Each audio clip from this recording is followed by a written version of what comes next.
Hey everybody, my name is Jackson McGuire Taylor, and this is Why I Left Christianity. I want to take a second here in the beginning to talk about how this is not meant to be a hateful video in any way towards any Christian or towards Christianity as a whole. This is just my specific story, why I left and where I would consider myself now. I've been kind of afraid to tell this story because I thought it might confuse or isolate some of my friends and family, and I've kind of had it, built up in me for a while, and I just thought it would be easier to pretend along with the old narrative that I grew up with, but it started making my my friendships and my relationships with my family feel a bit hollow, and I felt kind of disingenuous in doing so. So I felt like it was probably time that I come out and am honest about what I think. So I'm going to read you guys this small essay that I wrote a while back. I kind of needed a way to process out all of my thoughts, and I had a fear of, telling certain people. And I think I want to get this out, and I want to create this video because I realize there's kind of this whole community of closeted non-believers, and they feel like they can't talk to their parents about it because their parents are Christian. It just seems like it might be easier to not rock the boat and bring it up, and I just hope that in me sharing this that I can help anybody else who's afraid to come out and talk about what they feel. So I started off with a quote by Václav Havel, who used to be the president of Czechoslovakia. And it's a brilliant quote which says, "Follow the man who seeks the truth and run from the man who has found it." I am a possibilian. So to start, I imagine you've probably never heard of possibilianism, and that's perfectly normal. In fact, in my estimation, I was a possibilian long before I'd heard of the word itself. It hasn't quite become a household name yet. The term was created by Robbie Parrish and David Eagleman in February of 2009 as a way to describe this middle ground between atheism and religion. According to acclaimed author and neuroscientist Dr. David Eagleman, quote, "Our ignorance of the cosmos is too vast to commit to atheism, and yet we know too much to commit to a particular religion. A third position, agnosticism, is an often uninteresting stance in which a person simply questions whether his traditional religious story, say a man with a beard on a cloud, is true or not true. But with possibilianism, I'm hoping to define a new position, one that emphasizes the exploration of new, unconsidered possibilities. Possibilianism is comfortable holding multiple ideas and hypotheses in mind. It is not interested in committing to any particular story," end quote. For instance, there's this term in astrophysics referred to as dark matter. Now, dark matter is, simply put, a sort of substance that we don't understand or can't quite define, but we postulate that it must exist to help explain certain movements in the cosmos. Essentially, it's what Dr. Eagleman describes as a fudge factor, since we don't really understand it, but we know it must be there to explain certain equations. A quite humbling realization is that dark matter, the fudge factor, is not this small minority of space. In fact, 90% of the known universe, that's everything we know about, is dark matter. This we don't know substance. Now, a lot of people fall into existential crisis when contemplating our ignorance of the cosmos, but possibilians are comfortable with ignorance. In fact, we embrace it as a sort of intellectual humility. Knowledge, quite simply, seems to be the understanding of how little we know. According to Plato, the source of Socrates' wisdom derived from the knowledge of his lack thereof. Quote, "All I know is that I know nothing," end quote. I mean, just think about how much we don't even know that we don't know. It's quite a bit, and I know that's confusing. So now I'll give you some background about my childhood and how I was raised to help you maybe understand my transition away from Christianity into possibilianism. So I was raised as a fundamentalist, New Earth Christian, which means I believed in unseen angels and demons living all around us all of the time who interfered with our lives, depending on how much you prayed. I believed the earth was, beyond a shadow of a doubt, no more than 6,000 years old. I believed that not only was there a God, but I knew his name, his son, who he wanted us to sleep with, and under what conditions, and that every word of the Christian Bible was 100% true and 100% written by this almighty deity. I believed that if you did not accept the fact that Jesus Christ died and rose again for your sins, that you were destined to be punished, and you would be damned to hell for eternity. Now let's talk about that hell thing for a minute. When I was little, and I mean little, I was told about Jesus and his grace. Shortly thereafter, I was told of his Father, Yahweh, and his wrath.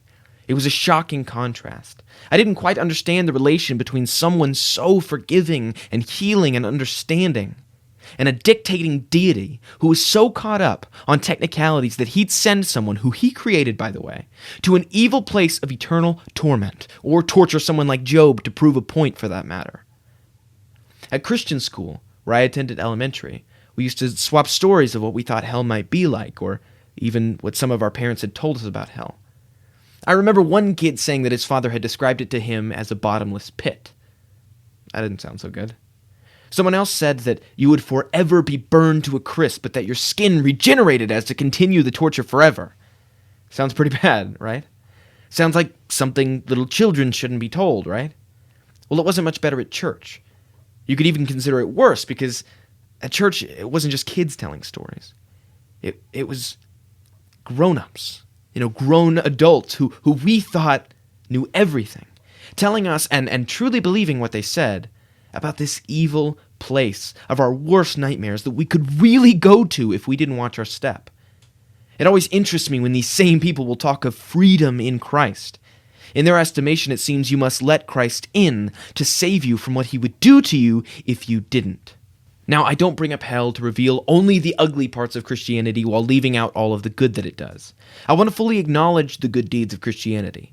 For one thing, it was the leading doctrine behind equality for quite a while in history. Before Christianity, we didn't believe that everyone had certain rights, until later, when we thought that they were given to us by God. That alone is a pretty big accomplishment. So truly and unironically, props to Christianity for that and many other good accomplishments throughout history. I bring up hell because it is what I believe to be the gateway to the subconscious driving force behind fundamentalism, and that is fear. Fear runs our lives. It ruins relationships, soils our image of ourselves, and worst of all, it is the metaphysical superglue which forever binds us to dogma.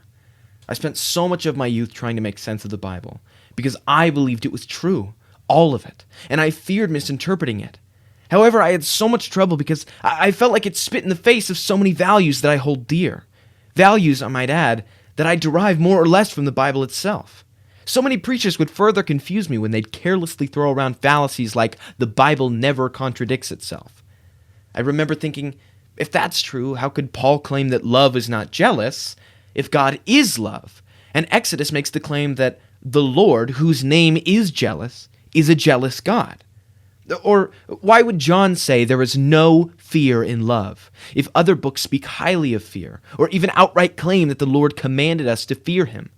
It's no wonder that certain sects of early Christianity believed that the God who created the universe, the God of the Old Testament, was a foolish and evil God, different from the God of the New Testament, the God who was the Father of Jesus, and who sent him to save us from this initial foolish God. Of course, this was later declared blasphemy by the Christian sects that won out to the rest, and we look at it as foolish now. I also couldn't sit with the fact that anyone would go to hell, even if I made it in. I mean, what kind of paradise is it if you know that there are others not so fortunate as you, burning while you lay in bliss? I have no respect for a God like that, and I want no part of that heaven. Leaving the religion didn't mean leaving the fear. After leaving Christianity, I had quite a few nightmares about Christians chasing me down with guns and pitchforks because I didn't believe in the complete truth of the Bible. I still had fears of hell for a while. I'm glad to say that that specific fear has passed. I still fear quite a bit, but now I try to be conscious of it. When I sense my fear, and if I can control it, to the best of my abilities, I try to choose love instead, which means focusing my efforts on people or poetry or books or projects, instead of letting my mind run off into the darkness of fear. I've actually found my life to be quite a bit more meaningful now that I have a sense of the end. I believe that is what truly makes life special in the first place, that it doesn't last forever. So now I love deeper, and I care more about the people in my life.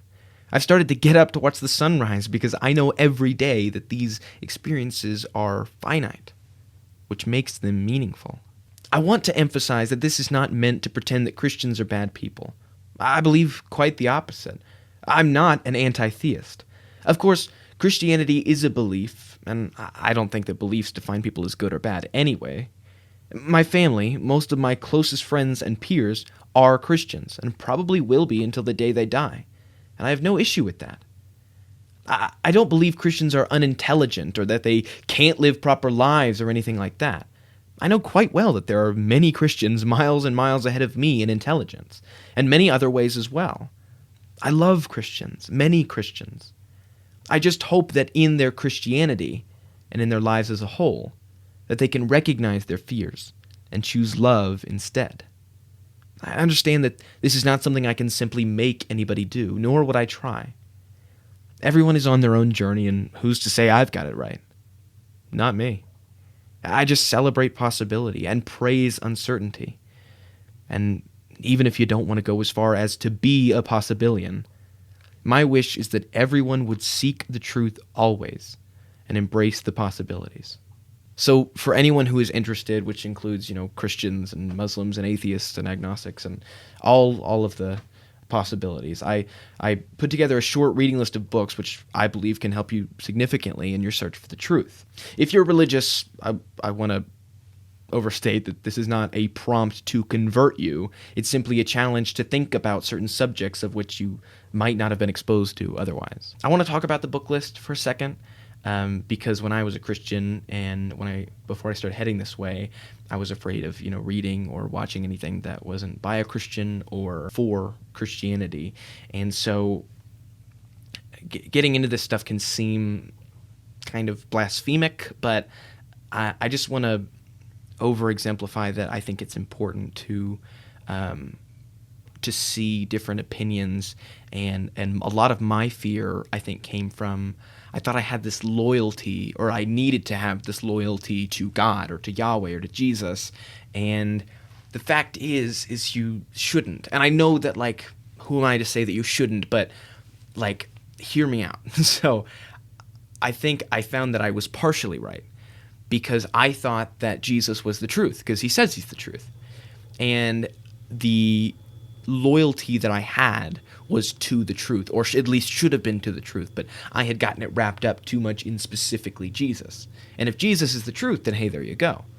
But at least accepting the idea for a second, even if it's hypothetically, that he may not be, you should know that your loyalty is in the truth. And if Jesus is the truth and you look at anything, nothing should be able to sway you otherwise. So in no particular order, the first book on this list is 12 Rules for Life by Jordan Peterson. I think it's a good one to start with in your search for the truth. And the reason being is because when I was stepping away from certain Christian topics, before I was kind of scared of reading anything nonfiction that wasn't written by a Christian or in favor of Christianity. And reading Jordan Peterson kind of helped me, because one of his rules was assume that the person you're listening to knows something you don't. And while it seems really simple, that's something that I know that I did, but I would assume that other people overlook a lot, which is that, you think you have it right, and you're afraid to look in certain places for the truth. And when I looked into later books and later sources on the list, I was able to look at them more objectively, and as if they know something that I don't, and I think that helps a lot. The second one is Misquoting Jesus. This is a fantastic book by Bart Ehrman, and he's a biblical scholar who actually lost his faith while studying about the religion and trying to learn more about the New Testament specifically. And what it kind of showed me was a lot of basic facts that, as far as I know, a lot of Christians grow up not knowing about how we have the Bible that we have today, how it got from the people who wrote it to us. Found it. The next one is Man Seeks God by Weiner.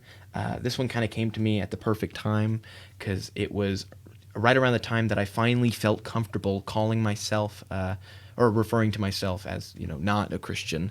Because at first, when I would look back now and say that I wasn't a Christian, I was so scared of letting that go, letting that piece of me go. So I would refer to myself as a Christian mythic, or a truth-seeking Christian, like all of these other things, as long as they had the word Christian in it, because I was so scared to let that piece of me go. He traveled to a bunch of different places and goes in depth on Buddhism and Taoism, and even stuff like Wicca and the Raelians, which are like this religion of people that believe we were planted here by aliens, and they have some pretty interesting rituals. But it also talks about Kabbalah, which is, a sect of Judaism, and the Christian Franciscans from the South Bronx, and a bunch of other stuff like that. Anyways, it's a fantastic, very informative, very good book. The next one is Catching the Thread by Llewellyn Vaughan-Lee. And this is written by a Sufi mystic, and so obviously it's from that perspective, but the subtitle is Sufism, Dream Work, and Jungian Psychology. So it's a very metaphysical book, but very enlightening and very good to develop kind of your more creative and not so analytical brain that I think a lot of us lose a lot of the time. The next one is not necessarily like just a straight up book that you would read. It's more of like a devotional kind of thing. It's called 365 Tao, so it's a page for every day of the year. It's obviously, on Taoism, and everyone is kind of a lesson that seems to be inspired by the Tao Te Ching. It's fantastic. I read it every night before bed, and every night I feel like I'm reading this beautifully enlightening and metaphysical material. It really helps to kind of stretch out and exercise the mind, so it's fantastic. The next one is Some 40 Tales from the Afterlives by David Eagleman himself, the guy who founded possibilianism.